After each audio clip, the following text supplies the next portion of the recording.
আসসালামু আলাইকুম। আমি মোহাম্মদ মাজহারুল আলম তোমাদের সাথে আছি। প্রিয় শিক্ষার্থীরা, আশা করি তোমরা সবাই অনেক ভালো আছো। তোমরা গত ক্লাসে ভূগোল ও পরিবেশের প্রথম অধ্যায় সম্পর্কে জেনেছো। এখন তোমরা দ্বিতীয় অধ্যায় তোমরা দেখতে পাচ্ছ মহাবিশ্ব ও আমাদের পৃথিবী, এই অধ্যায় সম্পর্কে জানবে। চলো আমরা এই অধ্যায় সম্পর্কে জেনে আসি। দি ইউনিভার্স অ্যান্ড আওয়ার আর্থ। তাহলে দি ইউনিভার্স মানে হচ্ছে মহাবিশ্ব, অ্যান্ড আওয়ার আর্থ আমাদের পৃথিবী। তাহলে পৃথিবী মানব জাতির আবাসস্থল, এটা আমরা সবাই জানি। আমরা তো পৃথিবীতেই বসবাস করছি। পৃথিবীর চারদিকে ঘিরে রয়েছে অসীম মহাকাশ। দেখে মনে হচ্ছে সামনে গিয়ে শেষ হয়ে গেছে, আসলে ঠিক তা নয়। কিন্তু সামনে গেলে মনে হচ্ছে আবার গিয়ে শেষ হয়েছে। তার মানে এটা অসীম, সীমাহীন, যা এখনও পর্যন্ত কেউ এর যে নিকট যে ডেস্টিনেশন কেউ এখন পর্যন্ত আবিষ্কার করতে পারেনি। অসীম, এই জন্য বলা হয়েছে আনলিমিটেড। সৌরজগতের কেন্দ্রে সূর্য রয়েছে, মহাকাশে এরূপ বহু নক্ষত্র রয়েছে, পাশাপাশি চন্দ্র ও চাঁদ। আমরা জানি পৃথিবীর একটি উপগ্রহ রয়েছে, সেটি হচ্ছে চাঁদ। পৃথিবী হচ্ছে গ্রহ, ধূমকেতু, উল্কা, নীহারিকা প্রভৃতি রয়েছে। ক্ষুদ্র পোকামাকড়, ধূলিকণা থেকে শুরু করে আমাদের এই পৃথিবী, দূর দূরান্তের সকল জ্যোতিষ্ক এবং দেখা না দেখা সব কিছু নিয়েই মহাবিশ্ব। এই অধ্যায়ে আমরা মহাকাশ, মহাবিশ্ব, সৌরজগৎ, পৃথিবী ইত্যাদি নিয়ে আলোচনা করব। তাহলে বন্ধুরা, শিক্ষার্থীরা, দুঃখিত, তোমরা এখানে দেখতে পাচ্ছ মহাকাশ সম্পর্কে আমরা জানতে পারবো, মহাবিশ্ব সম্পর্কে জানতে পারবো, সৌরজগৎ সম্পর্কে জানতে পারবো, পৃথিবী সম্পর্কে জানতে পারবো। ঠিক তোমরা এখান থেকে যে প্রশ্নগুলো পাবে, এখান থেকে তোমরা এমসিকিউ পাবে, এর বেশি কিছুই পাবে না। আর তাছাড়া তোমরা যে অনুধাবন প্রশ্ন, জ্ঞানমূলক প্রশ্ন যদি যেখান থেকে পাবে, সেখানে হচ্ছে মহাকাশ কাকে বলে, মহাবিশ্ব কাকে বলে, সৌরজগৎ কাকে বলে। হ্যাঁ, এরপর বিস্তারিত সামনে গেলে আমরা আরও দেখতে পারবো। আমি বলে দিচ্ছি, সামনে যে প্রশ্নগুলো আসবে সেগুলো বলে দিব, তোমরা সহজে শিখতে পারবে। তো শিক্ষার্থীরা, চলো আমরা স্পেস অ্যান্ড ইউনিভার্স সম্পর্কে জানবো। ইউনিভার্স আর স্পেসটা কী জিনিস সেটা আমরা জেনে আসি। মহাকাশ ও মহাবিশ্ব। সূর্য একটি নক্ষত্র, আমরা আগেও পড়েছি, ঠিক আছে। এবং চাঁদ একটি উপগ্রহ। চাঁদ কিন্তু পৃথিবীর একমাত্র উপগ্রহ। পৃথিবীতে এই একটি উপগ্রহ রয়েছে। এই আকাশের শুরু ও শেষ নেই, আদি অন্তহীন এই আকাশকে মহাকাশ বলে। তার মানে এই যে মহাকাশ, আকাশ, আদি অন্তহীন যে আকাশটা আমরা দেখতে পাচ্ছি, এটাকেই মহাকাশ বলে। তোমরা জ্ঞানমূলক প্রশ্ন কিন্তু এখানে পেয়ে গেছো, মহাকাশ কাকে বলে, উত্তরও কিন্তু এখানে রয়েছে। মহাকাশে অসংখ্য জ্যোতিষ্ক রয়েছে, এরা সুশৃঙ্খলভাবে নিজস্ব কক্ষপথে নির্দিষ্ট গতিতে ঘুরে বেড়াচ্ছে। এদের মধ্যে কোনোটার আলো আছে, আবার কোনোটার আলো নেই। মহাকাশে চন্দ্র, সূর্য, গ্রহ, নক্ষত্র, ধূমকেতু, উল্কা, নীহারিকা, পালসার, কৃষ্ণাভ্রমণ বা ব্ল্যাক ড্রফ, কৃষ্ণগহ্বর, ব্ল্যাক হোল প্রভৃতি সব কিছুই রয়েছে। এদের সবাইকে নিয়ে গঠিত হয়েছে মহাবিশ্ব। তাহলে মহাবিশ্ব কাকে বলে এখানে তোমরা পেয়ে যাচ্ছ, এই উপরে যে বিষয়গুলো রয়েছে বর্ণিত। মহাকাশে চন্দ্র, সূর্য, নক্ষত্র, ধূমকেতু, উল্কা, নীহারিকা, পালসার, ব্ল্যাক ড্রফ, তারপর হচ্ছে ব্ল্যাক হোল, এই সব কিছু নিয়ে কিন্তু মহাবিশ্ব গঠিত হয়।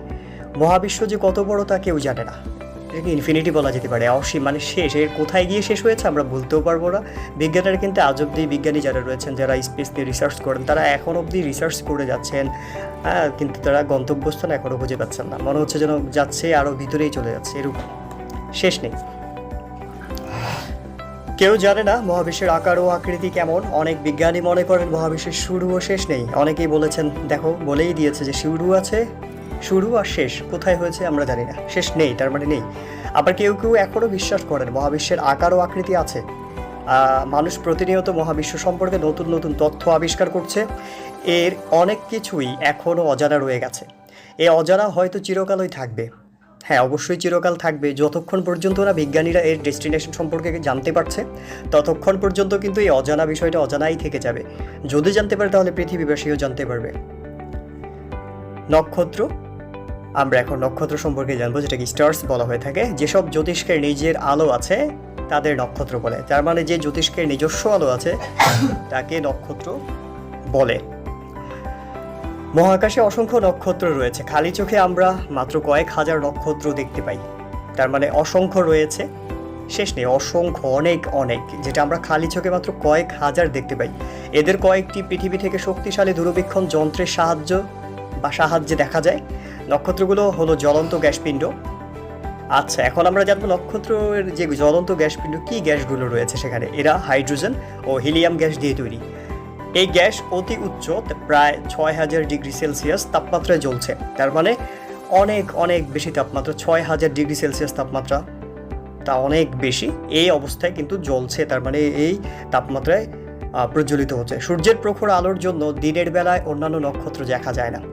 আমরা কিন্তু নক্ষত্রগুলো রাতের বেলায় দেখতে পাই, যখন দিনের বেলায় সূর্য আমাদের আলো দিচ্ছে, এই আলোর কারণে কিন্তু নক্ষত্রগুলো আমরা দেখতে পাচ্ছি না।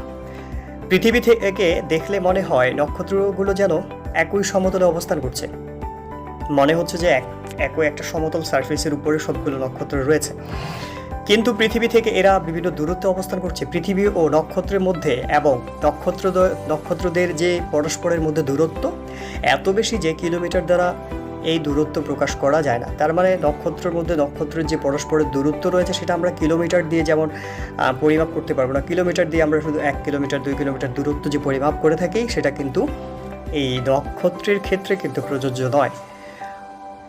তাহলে আমরা এখানে কিভাবে হয় সেটা আমরা দেখব। এই দূরত্ব আলোকবর্ষ এককে মাপা হয়। তার মানে নক্ষত্র থেকে নক্ষত্রের দূরত্ব যে মাপা হয় সেটাকে বলা হচ্ছে আলোকবর্ষ একক। আলো প্রতি সেকেন্ডে প্রায় 3 লক্ষ কিলোমিটার পথ অতিক্রম করে। খুবই গুরুত্বপূর্ণ, এখানে অনেকগুলো এমসিকিউ কিন্তু বলে যাচ্ছে, তোমরা বুঝে নিও এবং পড়ে নিও, ভালোভাবে পড়ে মনে রাখবা, তাহলে পরীক্ষায় এমসিকিউ তোমরা দিতে পারবে। আলো প্রতি সেকেন্ডে প্রায় 3 লক্ষ কিলোমিটার পথ অতিক্রম করে। এই বেগে এক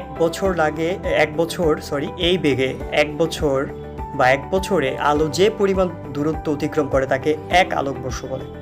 তার মানে এই যে প্রতি সেকেন্ড এই বেগে যে আলো 1 বছরে যে পরিমাণ দূরত্ব অতিক্রম করবে, সেই দূরত্বকে কিন্তু 1 আলোকবর্ষ বলে। সূর্য পৃথিবীর নিকটতম নক্ষত্র। সূর্য থেকে পৃথিবীতে আলো আসতে সময় লাগে 8 মিনিট 19 সেকেন্ড। হ্যাঁ, এগুলো কিন্তু যারা জেনারেল সায়েন্স নিয়ে পড়াশোনা করতেছে, জিওগ্রাফির উপরে বিসিএস পরীক্ষা যারা দিচ্ছে, তাদের যে ক্ষেত্রেও কিন্তু এগুলো কাজে লাগবে। সূর্যের নিকটতম নক্ষত্র প্রক্সিমা সেন্টোরাই। সূর্যেরও একটা নিকটতম নক্ষত্র রয়েছে। হ্যাঁ, এই যে পৃথিবী থেকে এর দূরত্ব হচ্ছে 4.2 আলোকবর্ষ, আর এই নক্ষত্রটির নাম হচ্ছে প্রক্সিমা সেন্টোরাই। চলো আমরা এখন জানবো হচ্ছে নক্ষত্র মণ্ডলী সম্পর্কে, যেটাকে কনস্টেলেশন বলা হয়। মেঘমুক্ত অন্ধকার রাতে আকাশের দিকে তাকালে মনে হয় কয়েকটি নক্ষত্র বিশেষ আকৃতিতে মিলে জোট বেঁধেছে। মানে মনে হচ্ছে কয়েকটি নক্ষত্র বিশেষ আকৃতিতে মিলে জোট বেঁধেছে। এভাবে আমাদের পরিচিত আকৃতিতে নক্ষত্র দলকে নক্ষত্র মণ্ডলী বলি। তার মানে এইভাবে যে নক্ষত্রগুলো দল বেঁধে থাকে, এই অবস্থাকে আমরা নক্ষত্র মণ্ডলী বলে থাকি। প্রাচীনকাল জ্যোতির্বিজ্ঞানীরা এক একটি নক্ষত্র দলকে কাল্পনিক রেখা দ্বারা যুক্ত করে বিভিন্ন আকৃতি কল্পনা করে বিভিন্ন নাম দিয়েছেন। তার মানে এই যে বিভিন্ন যে নক্ষত্র মণ্ডলী এগুলোকে যে কাল্পনিক রেখা দ্বারা যুক্ত করা হয়েছে, কারা করেছে? এটা প্রাচীনকালে যে জ্যোতির্বিজ্ঞানীরা এই কাজটা করেছেন, এবং তাদের কল্পনা থেকে প্রসূত, তারা এগুলোকে রেখা দ্বারা যুক্ত করেছেন। হ্যাঁ, বিভিন্ন আকৃতি কল্পনা করে বিভিন্ন নামও দিয়েছেন। তাহলে দেখো, তোমরা দেখতেই পাচ্ছ, এদের কোনোটা দেখতে ভল্লুকের মতো, কোনোটা শিকারীর মতো। হ্যাঁ, এদের মধ্যে সপ্তর্ষি মণ্ডল বা গ্রেট বিয়ার আমরা বলতে পারি। এরপরে রয়েছে কালপুরুষ, অরিন, ক্যাসিওপিয়া। লঘু সপ্তর্ষি লিটল বিয়ার বলবো। বৃহৎ কুকুর মণ্ডল মানে ক্যানিস মেজর ইত্যাদি উল্লেখযোগ্য। এগুলো কিন্তু জ্যোতির্বিজ্ঞানীদের দেওয়া নাম, আর দেখতে কেমন সেটাই তোমরা এখানে জানতে পেরেছো। চলো এবার আমরা প্রিয় শিক্ষার্থীরা আমরা জানবো হচ্ছে গ্যালাক্সি কাকে বলে। মহাকাশে গ্রহ, নক্ষত্র, ধূলিকণা, ধূমকেতু, বাষ্পকুণ্ডের এক বিশাল সমাবেশকে গ্যালাক্সি বা নক্ষত্র জগৎ বলে। গ্যালাক্সি শব্দের অর্থ হচ্ছে নক্ষত্র জগৎ। মহাকাশে 100 বিলিয়ন গ্যালাক্সি রয়েছে। কত বিলিয়ন? 100 বিলিয়ন। একটা প্রশ্ন এমসিকিউতে আসতে পারে।